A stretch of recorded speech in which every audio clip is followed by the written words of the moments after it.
Hello there. Nice to have you with me again today on the program, Dr. Teach Me to Parent. I'm drawing from the book that I wrote just a couple years back by that title, and I hope that you have been able to get a copy for yourself. In the book, I've discussed 62 different problems that parents can have with children, and these are 62 lessons that might be helpful to you as a parent. So certainly there's some problem in your home and your parenting relationship that might be approached and might be helped by using the formula that we've set forth in the book in dealing with different kinds of problems. So that's where we are today, and I invite you to get yourself a cup of coffee and just join me now for the next hour as we look at parenting and some of the aspects of parenting and raising children within our homes and in schools and within our community. You know, there's a phrase that puts this into context today, and that is every child, every friend that we have is a bundle of potential. And that's kind of what we start with. We start with potential, and we as parents shape that potential as we shape a piece of clay or a Play-Doh or something like that to make something out of it. And we as parents make the child, so to speak, by our parenting approach and our parenting skills and our parenting approaches on a day-to-day basis. So a child comes with potential, and then you take that potential and you work it.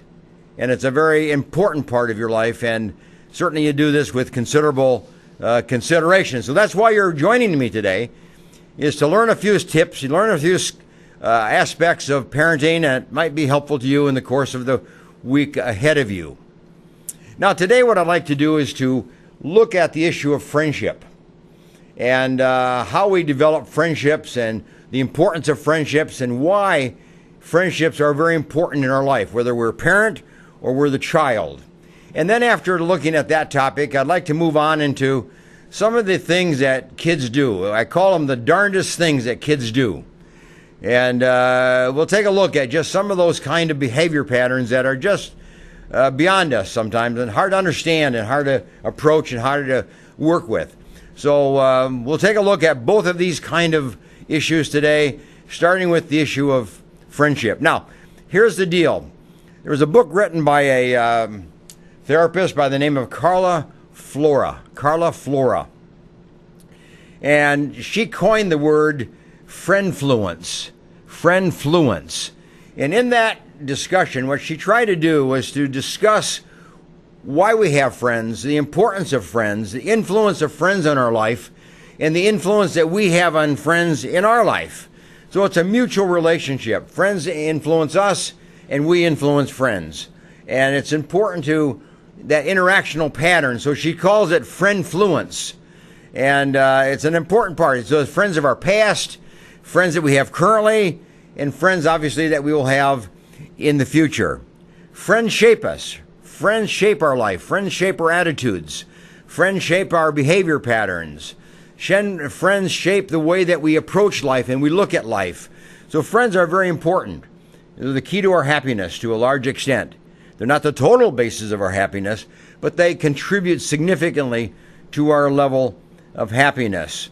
So we need to understand the issue of friendship. So what I'd like to do now is just turn to some of the issues of friendship and why we have friends and what's the contribution that friends make in our life. Now, let me start with number one.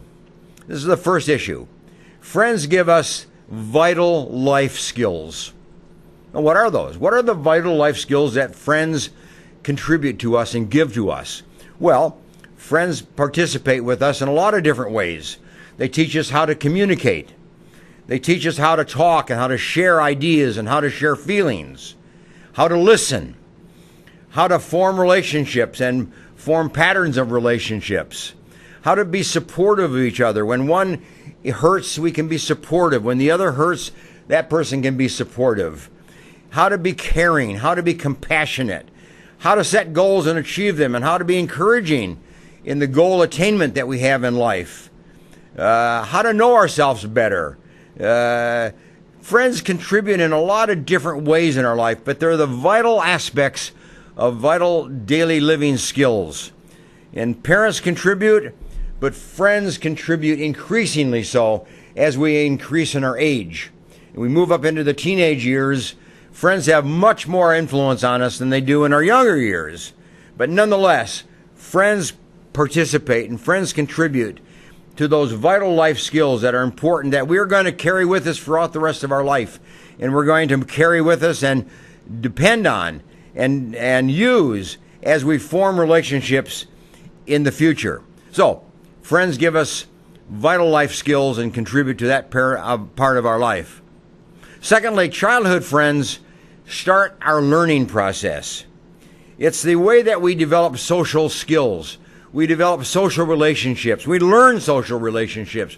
We learn how to listen. We learn how to talk. We learn how to share. We learn how to compete. We learn how to cooperate. We learn how to be together. We learn how to depend upon each other.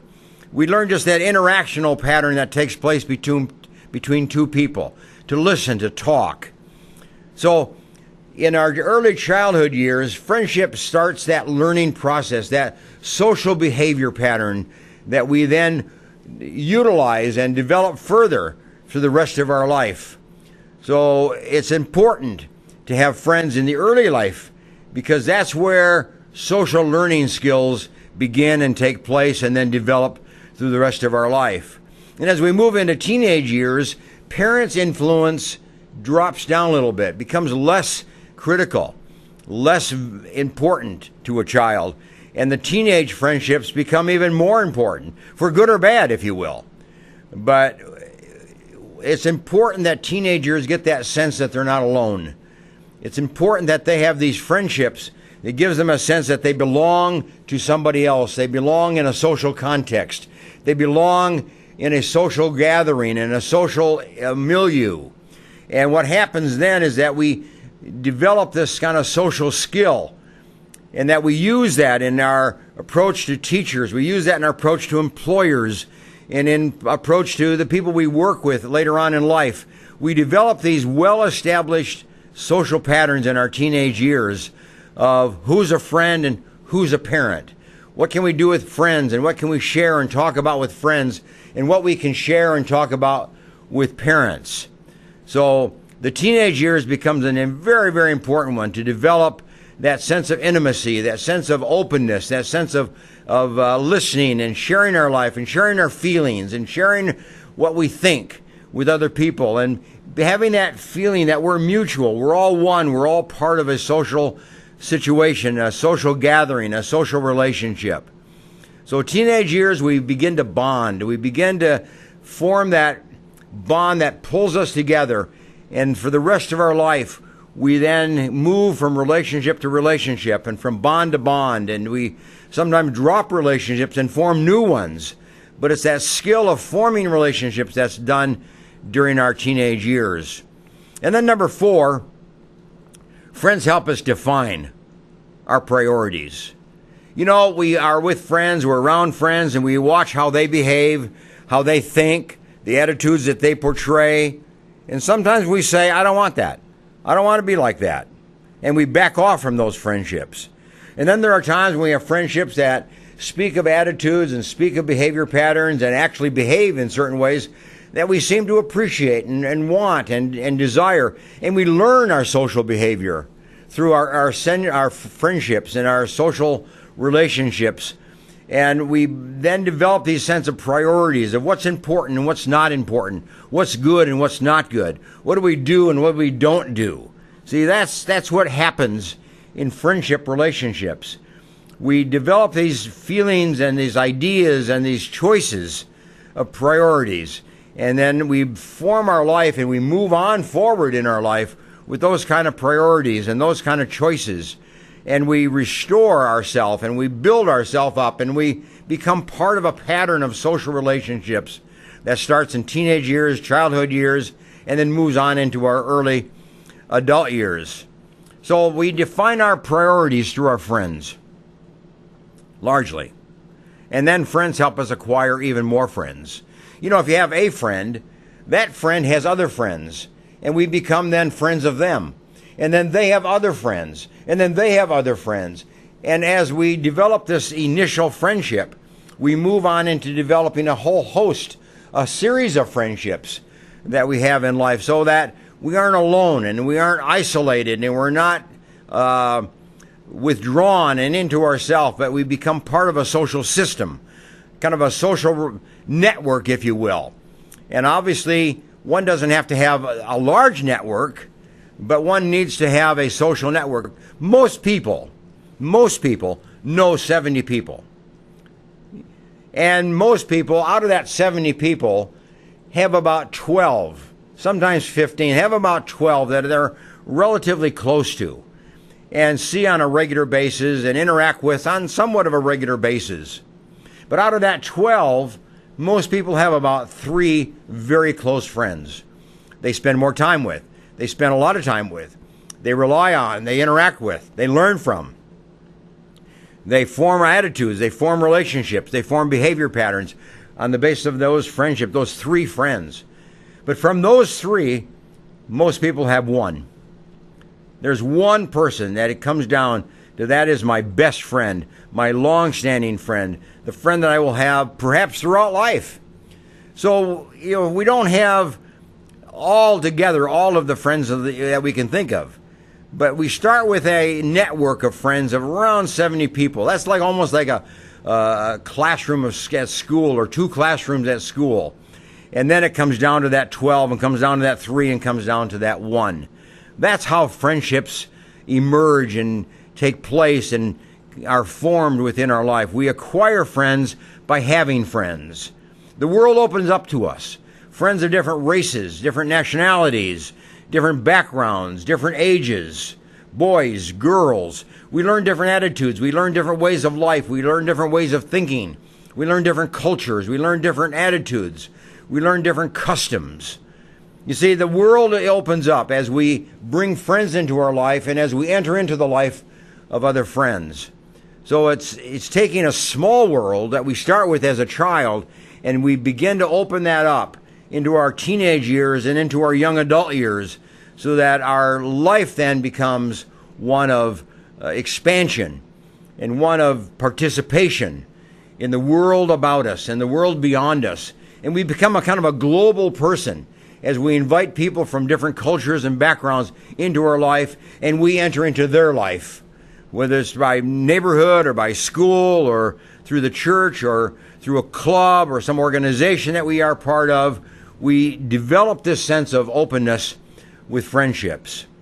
And then lastly, let me just say this for our first segment. Friends give us a support. They are a support system when we hit a tough time in life, when we have failure, when we have hurt, when we have somebody that's turned against us, when we have sorrow, when we have stress, when we have failure, when we have anxiety, when we have fear, when we feel a little bit depressed. It's the friends that we turn to. It's the friends that come into our life and give us support at those times and build us up at that time and give us that sense of strength. It's the idea that if one falls, there's somebody else to help pick us up. It's the idea that 3 strands of a cord or of a string, 3 strings together, are stronger when they're woven together than any one separately. So we're always stronger, together.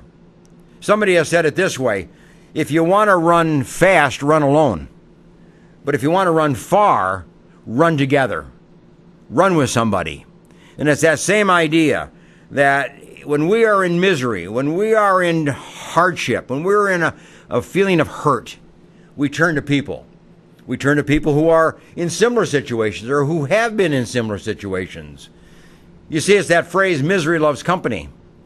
But even better, misery loves miserable company. We like the people to be around us who have gone through that situation before, or who are also going through that situation. There's that sense of support and that sense of encouragement that we get from friends who are understanding and knowledgeable and appreciative of the feelings that we have at that particular time. Friends will be there. True friends will always be there. And there's a difference. Friends will be there, but sometimes they are not. Sometimes they fade away. Sometimes they have other priorities. Sometimes they have other things that they would rather do. But a true friend is always there. And make the difference between a friend and a true friend. and make sure that you have those kind of friends within your life. So here we are in our first segment. We've just looked at 6 different ways in which friends are important to us, and friends play an important role in our life, and we play an important role in their life. So you can understand why I said at the beginning, that children, every child, every friend is a bundle of potential. And we shape that potential. We work that potential. And then that personal potential comes into our life and helps us through the tough times that we're facing. So, get your coffee out. Make sure you got a book in front of you, Dr. Teach Me to Parent. And we're going to take a little break right now and take a few commercial breaks. And then I'm going to come back with a couple other points about why friends are important, why we need friends.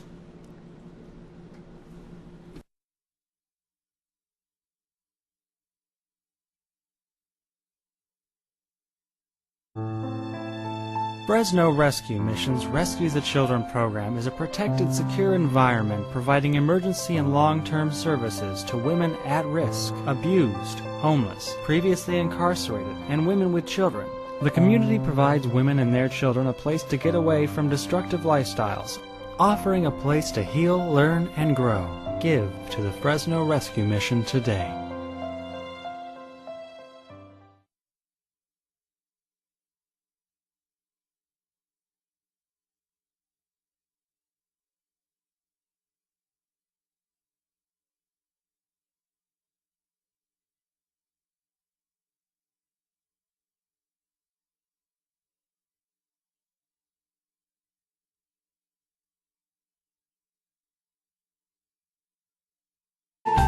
Do you need a locksmith? Layman's Lock and Safe Service and Repair is available for you.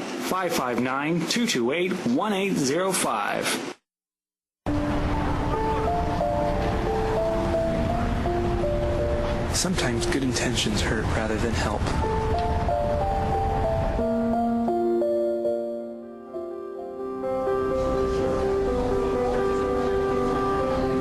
For just $1.76 per meal, the Fresno Rescue Mission offers more than food. We offer hope. Please donate today. Choosing a Medicare plan can be difficult and frustrating. Susan Hatch can guide you through the Medicare maze and help find the right plan for you. Susan helps people understand the confusing and drastic changes that occur every year in Medicare. Susan will only recommend plans that will protect your assets and allow you to continue to see your personal doctor. As a 100% independent agent, Susan is not controlled by any particular insurance company to steer a person onto any one particular plan. Susan was awarded the #1 Medicare supplement agent in California. Look for Susan's Medicare question and answers every Monday in the Fresno Bee. Call Susan at 559-307-2287 and visit MedicareToday.net. Gained a lot, learned a lot, and got a lot of love. If it weren't for the knowledge that I had gained from the classes at PCC, I probably wouldn't be the mom I am today. See, there it goes. I would love you to meet my son, Aaron. My situation was very difficult. I didn't know how my life was going to turn out.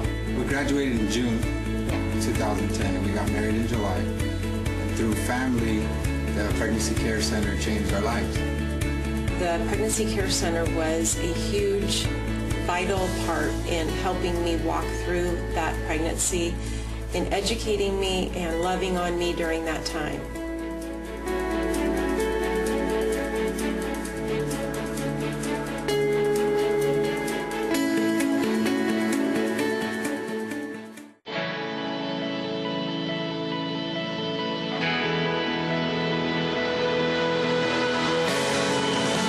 Satellite television transforming the Middle East through hope in Jesus Christ. Sat7USA.org. CentralValleyTalk.com.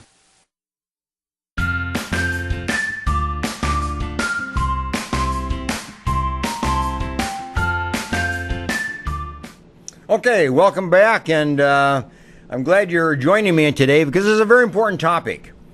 the issue of friendship and why we have friends and why we need them in our life and the role that they play in our life. We're building this on a theme of what we call friendfluence.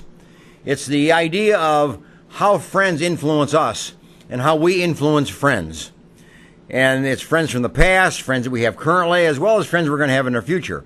And this idea of skill development of friendship is very important. Children thrive on friendships. Happiness depends upon friendships. Your success in school, your success in life depends upon the relationships you have and the friendships that you form throughout life. And you learn them, you form them in these early years of life. So it's important to remember that friendship is not just something that happens naturally, but it's something that we acquire and that we build on and we foster and we strengthen and we manage in the course of our life over time. Now let's move on and pick up some of the additional reasons why we need friends. I've just gone through about 7 of them, but let's go through now number 8 and kind of pick up this one. Friends can cause us stress. Unfortunately, friends can be that as well. And we have to learn how to manage that stress. You know, friendships play an important role. They're good for us. They're positive for us. We need friends. But it's also true that some friends, maybe more than others, cause us stress. And then we're in a situation that we have to decide to make a decision. You know, how to handle that stress, how to manage that stress, how to talk to that person, how to moderate the stress level that person brings into our life, and maybe even to the extent that we have to terminate that friendship. There are friendships that need to be terminated. Just because you have a friend doesn't mean that that's a lifetime friend. Just because you have a friend, that doesn't make that a good friend. There are friends that are good, but there are friends that are not good for us. And we need to make that decision. And that's why friendships are important, because that helps us know the kind of people that we can trust and bring into our life and keep and live closely with and live and depend on, as compared to those friends that really we can't depend on and really do not need to be in our life, maybe should not be in our life.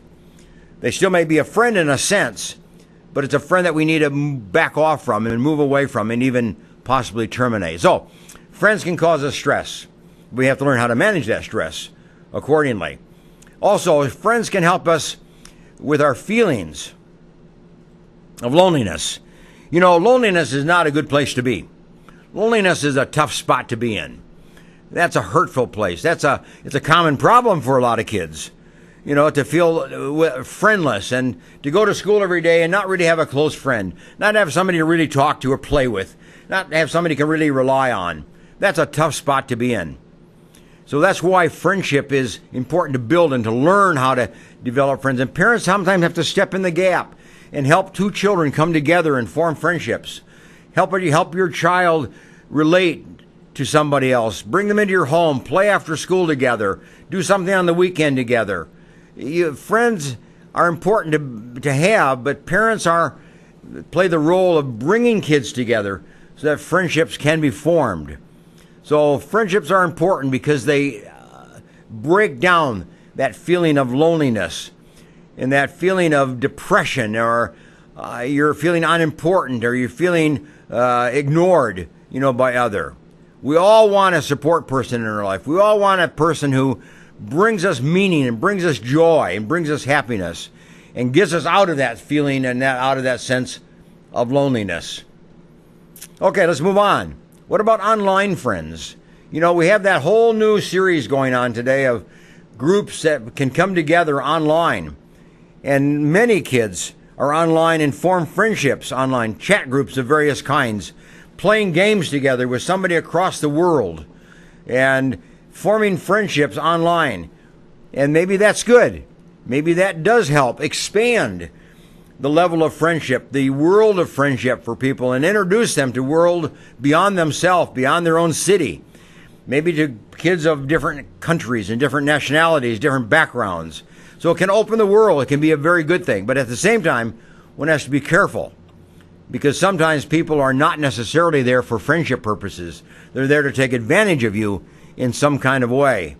So it's a tricky thing. But parents, monitor your online friendships that come into your home. whether it's one child or all your children have these online friendships, you monitor them closely. You watch, you care who they are dealing with and who they're talking to and who they're playing games with.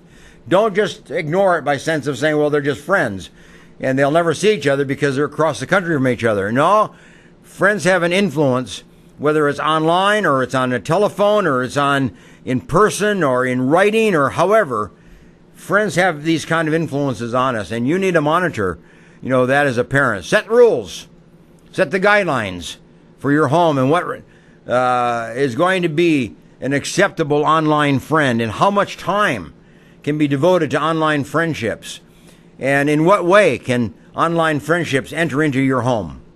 So be careful on that one, okay? Now, moving on. All friendships matter, of course. But there are different levels and there are different levels of influence of friendship. A boy to a boy may have one kind of an influence. A girl to a boy may have a different kind of an influence. Somebody who's older has a different influence on your child. Somebody who's younger has a different influence. All those need to be monitored. There's nothing necessarily wrong with any of those. But you need to be careful so that your child isn't spending all the time with younger kids, because then that's going to keep him immature. And he can't spend a lot of time with older kids because he might be learning older attitudes and older behavior patterns that are inappropriate. It's important that your kid has friends, that's true. But monitor them, because there's different levels and different kind of influence that people have on us and that kids have on each other. A person of faith may have a certain kind of influence as compared to a person who does not espouse faith in any kind. So that's important. There's all kinds of dynamics, there are all kinds of factors that come to play. And you need to monitor these things, but encourage friendship with different kinds of people, because we learn from different people who are different from ourselves in many different kind of ways. But parent influence and parent monitoring is essential. Okay, moving on. Friends can be a reality check for us. Who is going to tell you the truth? Who's going to say that you really blew it? Who's going to tell you that your behavior is inappropriate? Who's going to tell you that your behavior is immature? A good friend will tell you. A true friend will tell you. So friendships kind of are a reality check for us. They'll tell us when we're doing right. They'll tell us when we're doing wrong. They'll tell us when we are appropriate and when we're inappropriate. See, friends can tell the truth. Friends can talk the truth to you. Friends can say things that other people can't say. So that's why a friend is important, because we learn how to monitor our behavior, how to correct our behavior, how to improve our behavior when people give us feedback. And friends give us feedback that's honest and straightforward, and we need to allow them, and then we need to invite them, and we need to ask our friends to give us that kind of feedback and information. Let me move on. Banding together can help bring about social change and social influence. You see, kids, when they are coming together into a small group, can do a lot of good. They can have car washes for some charity. They can go to some country together on a short-term mission through a church or through some kind of a social agency. They can go to the beach and clean it up. They can get a canoe and go down the river and clean up the river.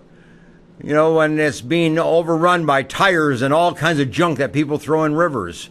You see, kids will do things in social influence and social justice when they're bonded together, when they're banded together, than when they're alone. So kids will have a social influence. They'll take on social projects. They'll be advocates for certain ways of life. They'll go down to the Pavalero house. They'll go down to the mission downtown and volunteer. They'll go down and feed the poor. They'll take sandwiches downtown when they're together, but they won't do that when they're alone. So friends, the bonding together of friendships is very important, because that gives us a way to reach out and to be of help and to influence somebody else, but that we would not do alone. And then lastly, let me just say this. Being a friend helps our friends also. It's not just that we get stuff from friendships. That sounds selfish. But we give to our friends as well. The same things that we receive, we give. The same things that we benefit, we give and they benefit. Friendship is a mutual relationship. It's a compatible relationship. It's a joint relationship. It's coming together between 2 and 3 and 4 and 10 people where everybody contributes to each other and everybody benefits, from each other. That's true friendship. It's not a matter of what somebody can do for you. That's kind of an entitlement mentality of thinking. It's the question of what I can do for my friend and what my friend can do for me and how we together can grow stronger and can grow better and can be have a greater outreach and a greater impact on our community and our society. And we become better people. We become a better person. Our family becomes a better family as we reach out and we become part of a social network and a social relationship. You see, it's a give and take. It's a back and forth. It's a mutual contribution. Friendship is not a one-way street. Sometimes we think of it that way. Somehow we think that it's going to be just for our benefit and something that's going to help us when we need help. No, we have to look at it in terms of how we can do these very same things for someone else. How we can help them. How we can ask them how we can help. We can be on the receiving end, that's true. But we can also be on the giving end. We need to learn how to give in the same way that we need to learn how to receive. We need to learn how to participate. We need to learn how to do something by ourselves. We need to learn how to do things together in a group, small group. Friendship is vast. Friendship's important. But you see, what I said in the beginning, friends are a bundle of potential. Children are a bundle of potential. And here's where the potential is. It's in the development of friendship. It's in the aspect of developing friendships that are positive and strong and helpful and will move us forward and make us an effective person in our community, a contributing person to our community. And that means the rest of our life. We will have a skill. We will have a knowledge base. We will have a social behavior pattern that connects us with people, that connects us with groups of people, that connects us with activities, that connects us with organizations, that connects us with groups of people. And when we do that, we become part of a broader community, and we contribute, and we become a significant person of influence. So that's why we're introducing this topic, friendfluence. It's through friends we have influence. It's through our friendships we let people influence us. It's through our friendships that we influence other people. So it's the idea of friendfluence that's very important in our life. And I encourage you to kind of think of it in that sense and work on it this week. Now here's your assignment. All these ideas about why have friends and how to have friends and the importance of friends and how to develop friends, it might be overwhelming. You may be a person that needs a lot of friendship building. You may need the skills of friendship building. Take 1 or 2 of these, maybe 3 of them, but that's all. And work on them this next week or 2, or maybe this next month. Just work on the idea of developing friendships and the skills of friendship. And then once you've developed that, move on to another one. And then move on to another one. So just look at the screen that's being portrayed in front of you of the different aspects of friendships and why friendships are important to us. And pick 1 or 2 or 3 that could be helpful to you and help you move forward in your social behavior and in the connections that you have with people during the course of this week. So get something that you can work on. Pick one and then work on that one. You can't work on them all. That's overwhelming. But you can work on 1 or 2 and maybe 3. But do what you can to build your life strong with other people and that you can say you have the friendships that matter and that you will be a person that matters to others. And when you are, then your happiness increases, their happiness increases, your effectiveness increases, and so does theirs. Your life is expanded, and so is theirs. So, this is the end of section 2, and what I'd like to do now is just take a little break, and I'm going to come back and look at the topic of some of the darndest things that kids do. You know, we're baffled by why kids do what they do. But what are some of the darndest things that kids do? We'll take a look at some of them and have a little fun. So come on back in a few minutes, get your coffee, And join me. We're Dr. Teach Me to Parent, based on the book, Dr. Teach Me to Parent.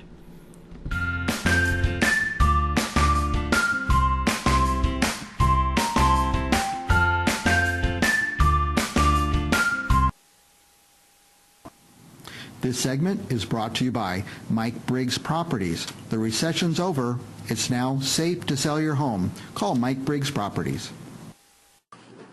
This program is brought to you in part by Avante Health. Sound mental health is an important foundation to productive living. Happy employees are productive employees. Employers have the option to carve out the mental health component of their general medical plan to Avante, a fully insured specialty health plan focusing on mental health, substance abuse, and employee assistance programs. Avante offers full service benefit management, from eligibility determinations to in-house claims processing. Avante can handle all aspects of your benefit management needs. Avante Health provides EAP mental health services to the employees and families of local and national companies, businesses, and governmental agencies. For more information, call Avante Health 800-498-9055. 800-498-9055. Visit AvanteHealth.com. Dr. Alan Hedberg is proud to have Avante Health as a sponsor of this program.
CentralValleyTalk.com.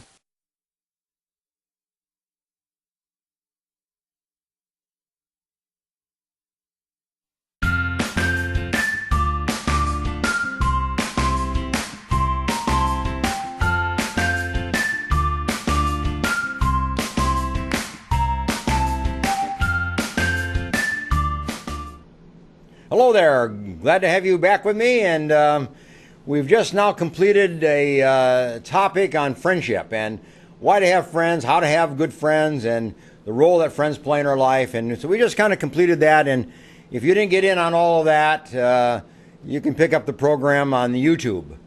But now what I'd like to do is just kind of shift my topic a little bit and theme and issues that we've been talking about and look at some of the darndest things kids do. You know, many years back, I don't know how old you are, but I can remember many years back there was a television program with the television personality Art Linkletter. And he had a program, and the darndest things kids say.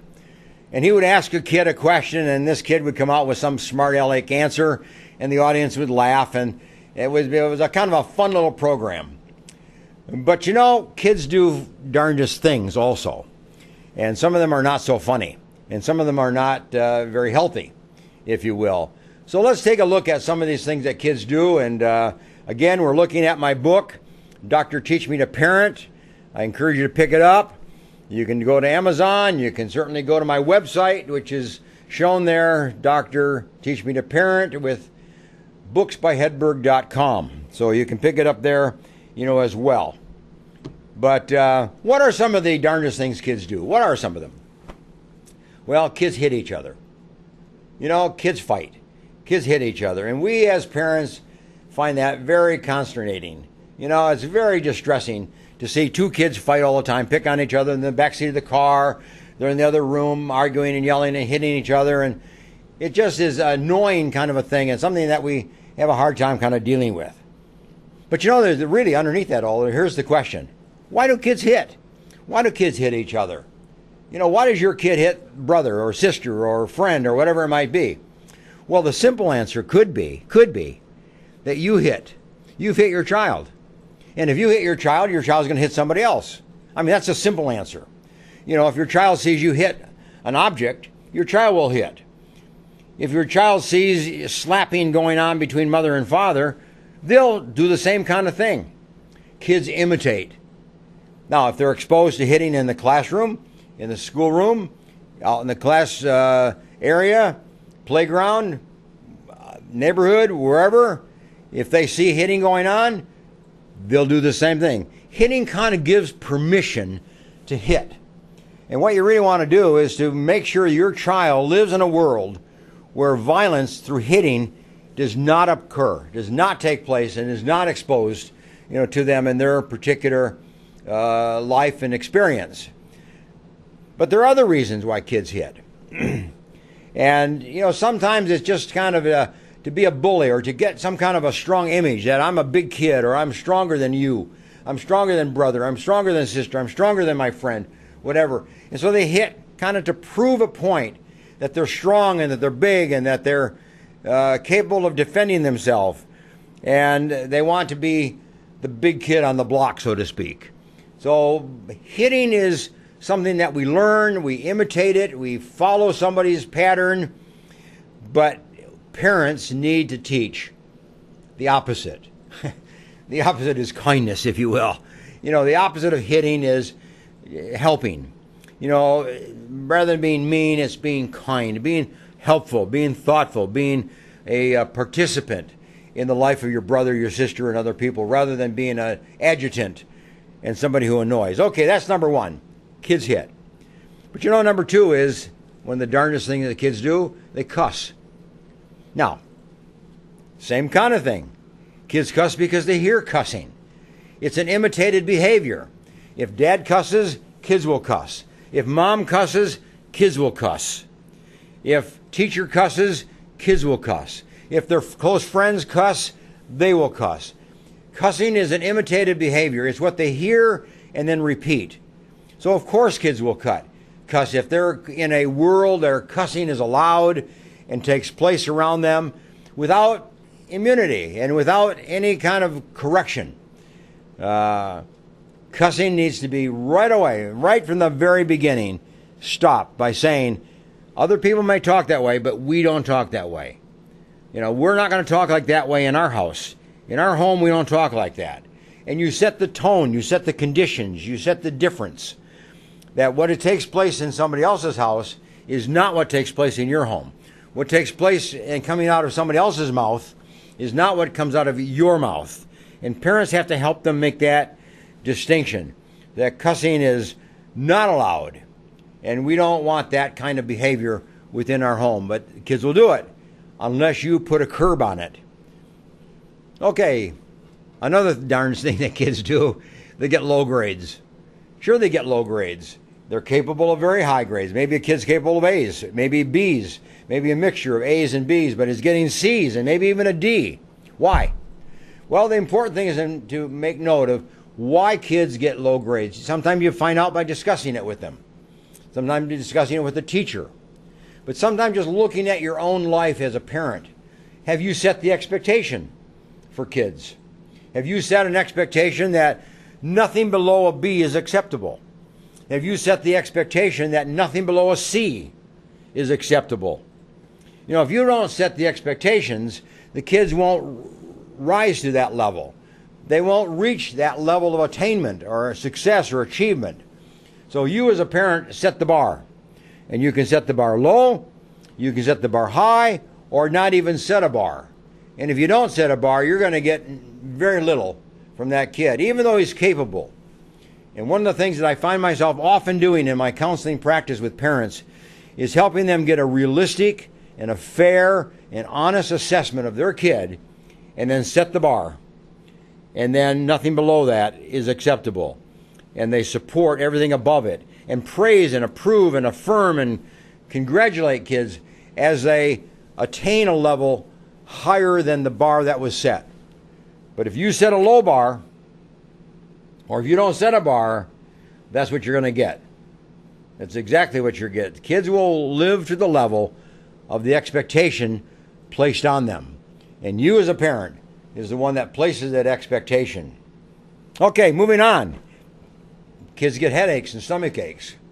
You know why? Why do kids get headaches? Well, stress is probably the answer. You know, rarely does a child have a tumor that would produce a headache. That's rare. Possibility needs to be perhaps ruled out, particularly if that headache is concentrated into a small area or pinpointed. But kids get headaches out of stress, out of distress, if you will, out of the pressures that they live with, the anxieties that they live with, the fears that they live with, the stress that's in their home, the stress that's in their classroom, the stress that they have with their friends and each other. They get headaches for that. And some kids get stomach aches. Some kids get back pain. We get all kinds of distress signals when we're under stress. And every kid is different. Some kids get headaches. Some kids get stomach aches. Some kids get back aches. Some kids can't sleep under stress. Some kids get more irritable and restless and can't pay attention. We're all different.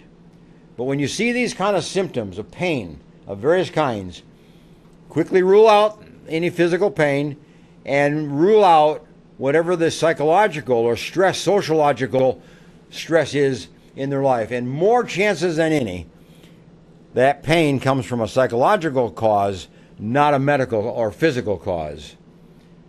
Kids experience daily stress. And when they don't know how to handle stress, they know how to manage it, and that stress doesn't go away, headaches will soon emerge. What are some of the stresses that kids get? Well, we as parents give our kids a lot of stress. We yell at them. We divorce. We separate. We leave town. We're gone for a period of time. We change our behavior patterns as parents. We do a lot of different things. We yell at each other as parents, as husband and wife. You know, we create stress for children, and then we wonder why they have a headache. Then we wonder why they have stomach aches. Well, start by looking at your own behavior and change it. Look at the behavior in your own home that you might label as a stressful behavior, and then change it. Ask the child. Ask the siblings. Ask people who come in and go out of your home. Ask parents, grandparents that are in your life, so that maybe you can get some ideas as to why your kid has a headache or a stomach ache and what the stress is in your home that's creating that. Maybe you set the bar of expectation at school too high. Maybe you have. Maybe they can't do it. Maybe you need to relax that a little bit. Maybe you need to teach your child how to relax. Teach your child how to become a more calm and more relaxed individual and have less anxiety and less fear. But anyway, kids do have headaches and they do have some aches. You need to look at it, you need to understand it, and understand that it's probably and most likely stress related. So whatever that stress is, do something about it so that kid can get free of those headaches and free of that pressure and begin now to enjoy life and begin to be more successful in school. Hey, here's another one.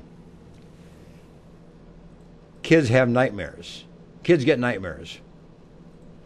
You know, if a kid's under stress, if a kid's been traumatized, if a kid has anxiety, kid has fear, something tragic has happened, the death of a grandparent, the death of an animal, a friend, you know, the divorce of parents, the separation of parents, the fighting of parents, watching something on television that's distressing and disturbing, seeing death, hearing about death. I mean, there's lots of things, just all kinds of things that kids take in and don't know how to handle, don't know how to process. And at night when they go to bed, they think about it. And that comes out in the form of a nightmare, the form of a dream. And if you look at dreams of the kids, it's kind of a way of a child trying to get rid of something that's distressing and that's disturbing. So listen to the dream. Find out what the story is in back of it. Discuss it with them. Come up with options as to what that might mean and help them understand it. And you might even want to contact a professional to help you kind of work that through if it's really a tough one and if it lingers and is prolonged. But kids do have nightmares, and it usually relates to the stress in their life the anxiety in life, some kind of a fear event, something they're facing, something they're afraid of, something that's going on at school, such as bully behavior going on at school. Your kid thinks he's going to be bullied by going to school every day. Of course he's going to be fearful at night when he goes to bed. He's going to dream about that and be very upset over that. So pay attention to nightmares. They're important. But find out the story in back of them and then address that and try to be reassuring and hopeful, for your particular kid. Here's another one. Kids cry. Kids throw temper tantrums. Why? Well, that's the question to ask. Why? Well, here's the usual answer. Kids throw temper tantrums because they want something that they can't have. And they think that you're going to break down by them throwing a temper tantrum and give them what they want. And you know what? If you do it, you'll get more temper tantrums. And if you do it again, you'll even get more. And if you give in to them in the grocery store, you'll get temper tantrums in the grocery store. If you give in to them, throwing a temper tantrum in the car, you'll get more temper tantrums in the car. You see, temper tantrums are learned behavior. And a child has a tool, child has a method of getting his way. If you give in, if you let the child have his way by crying or by throwing a temper tantrum. Temper tantrums are more violent in nature. They're more aggressive than is crying. Crying is more withheld and within. But nonetheless, if we give in, if we're sympathetic to a kid because he cried and give him something he wants or even gives him a little bit of it, a part of it, you're going to get more of that kind of behavior. It's negotiation skills that you want to teach. It's assertive discussion skills that you want to teach. If a child wants something, that's fine. Talk about it. Discuss it. Come to some kind of a plan, some kind of an agreement. It might be a very reasonable thing to have now. It might be a very reasonable thing to have tomorrow. It might be a very reasonable thing to wait for and have next weekend. But it's subject to discussion. And that's what we need to do, is to make sure that we discuss with our kids the things that they want and teach them ways to achieve that, if it's appropriate, rather than throwing a temper tantrum, which obviously is not appropriate. And now let me just say this. Kids lie. Kids lie. That's another thing they do. They lie. And you want to make sure that lying behavior is not acceptable. Kids lie because they want to look good. Kids lie because they want to avoid a punishment. Kids lie because they want to have something that otherwise they wouldn't get. They know they won't get it. So they make up these stories and make up these lies. And if you go along with it, you're going to get just more of it. Okay? Now, refuse to take no for an answer. That's what kids do. They don't want to hear no. Kids don't want to have that. What they want to have is everything they want in life. So here we are. You say no. You got to teach children that no means no. You don't say no and then within 10 minutes it's yes. Or you don't say no and then a little bit later it says maybe. Or you don't negotiate by saying, well, it's no, but if you do this, if you do that, I'll give it to you. No is no is no is no. And make sure you're fair, you're reasonable, and that you've thought it through. You can't change your mind once you've said it. No has to be firm. Then they'll understand it and learn it. And then number 9, develop fears and phobias. That's what kids do. They develop fears. They're afraid of a lot of different things. They hear loud sounds. They don't know what that is. They hear people yell. They don't know what that is. They become afraid of things like that. When kids are afraid, you need to be reassuring. When kids are afraid, you need to be supportive and encouraging, to them. And just help them understand that they'll get through it. They'll be loved, they'll be cared for, and that you'll protect them, you'll be with them, and you'll help them. They're not alone. That's what's important. And then lastly, kids do get angry, Kids act with anger, and they act out, and they hit things, and they break things. But here's the difference. It's okay to have anger. It's okay to feel anger. But it's not okay to act out your anger upon other people, or upon objects, or upon things, or upon animals. That's not right, and that's not fair. If you want to feel angry, you can feel angry, but we're going to talk about it. We're going to discuss it. We're going to find out ways to reduce that anger and to eliminate that anger so you don't feel that anger anymore. We're going to kind of come to some understanding of that. So you sit down and you talk about it. But you don't let anger be expressed in the form of anger behavior. That's what's the key factor there. Well, anyway, that's the topics for today. I appreciate you listening to me and being part of our program today on friendship building, as well as some of the darndest things that kids do. And here's the deal. Go to my website, booksbyhedberg.com, pick up a copy of my book, Dr. Teach Me to Parent. And I would invite you also to kind of be a part of my podcast. I do a podcast every day. It's called The Psychology Report. And you can access it on the internet by going to thepsychologyreport.buzzsprout.com. thepsychologyreport.buzzsprout.com. And I talk about a whole variety of topics related to psychology and daily living. And you might find that of some interest. We have about 10,000 listeners, so pick up that podcast and be part of our listening audience there as well. So nice to have you with me today, and we'll pick it up again next week. Bye for now.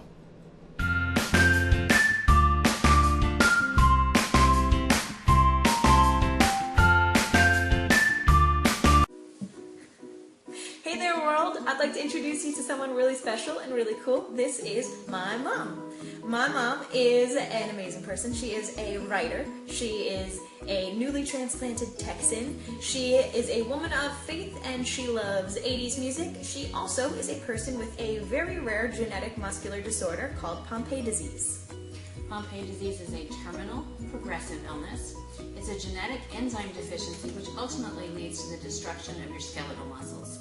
Those are the muscles that control how you move, your arms, your legs, and your torso. When your jaw or esophageal muscles are affected, you can no longer eat and require a feeding tube. When your diaphragm is impacted, you can't breathe on your own any longer and require a trach ventilator.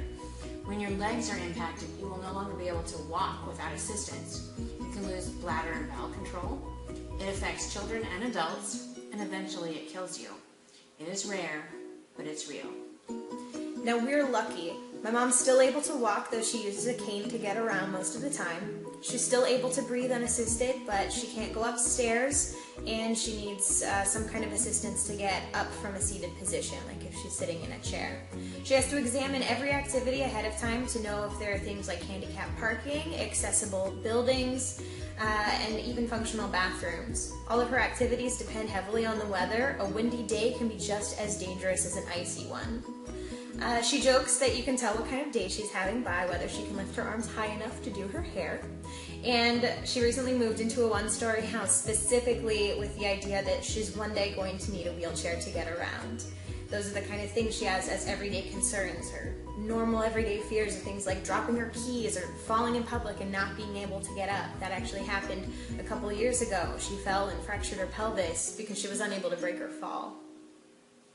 I receive an enzyme replacement therapy every 2 weeks for life. It's a 6-hour IV. It helps slow the progression of the disease, but it is not a cure. And it costs about $100,000 every time you sit in the chair. Insurance takes care of most of that if you're lucky, but not everyone is, and the expenses add up very quickly. Things like wheelchairs, accessible vehicles, special housing, travel costs to medical conferences, doctor's appointments, and clinical trials. Luckily, there is a group that helps families with Pompe handle these costs. The United Pompe Foundation is a group connecting funds with real people who need help. This was founded by a father whose son has Pompe disease, and they could not find the resources that they needed. They assist patients and their families with medical costs and other expenses that they need to survive day to day. Every little bit helps. There are a lot of things in life that we really take for granted, and sometimes the scariest things in the world are the things that you can't see. So today we're asking for you to help us shed a little light on a rare and scary disease. Please share this video with your friends, your family, strangers, anybody that you come across. Education is a big thing. It makes a big difference. And another way to make a really huge difference in someone's life is to go check out the United Pompe Foundation. Their website is in this video description.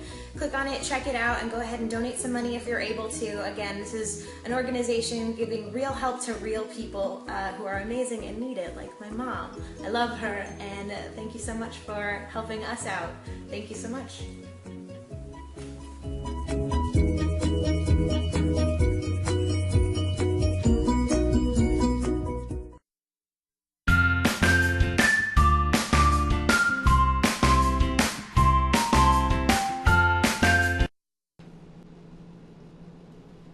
Let me close by giving you a tip for the day, kind of a parenting tip of the day, if you will.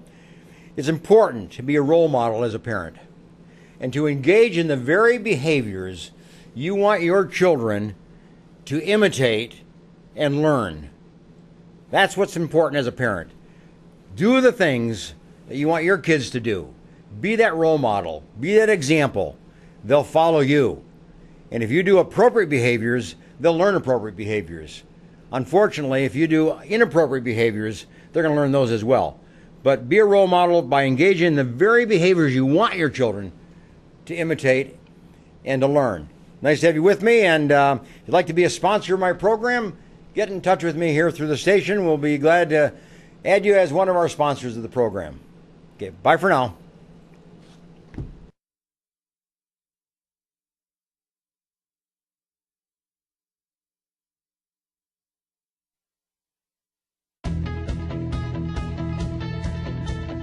Opportunity isn't always given a door to knock on, so we built one. The door to our kids' futures is often crowded by temptation and misdirection, making it difficult for them to reach their full potential. But once they enter that door, our club door, inside is a place of hope and opportunity. The second home for the nearly 4 million kids we serve every year after school and in the summer. Inside our doors, youth development professionals and mentors provide the guidance, support, and encouragement needed for every kid and teen in an enriching and safe environment, no matter their circumstances. Boys and Girls Club set the standard as the #1 advocate for youth during the out-of-school time. We assure success is within reach for all kids and teens in America, with club members on track to graduate from high school with a plan for the future, demonstrating good character, and living a healthy lifestyle. We're leading America's youth, fostering success well beyond the basketball court through hundreds of programs, from robotics to the culinary arts, providing unlimited opportunities for those seeking.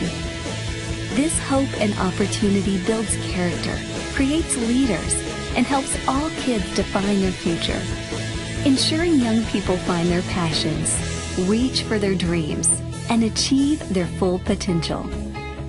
Much can be found inside our 4,000 doors nationwide and on military installations around the world. Boys and Girls Clubs is the opportunity for all kids, and our doors are open. Great futures start here.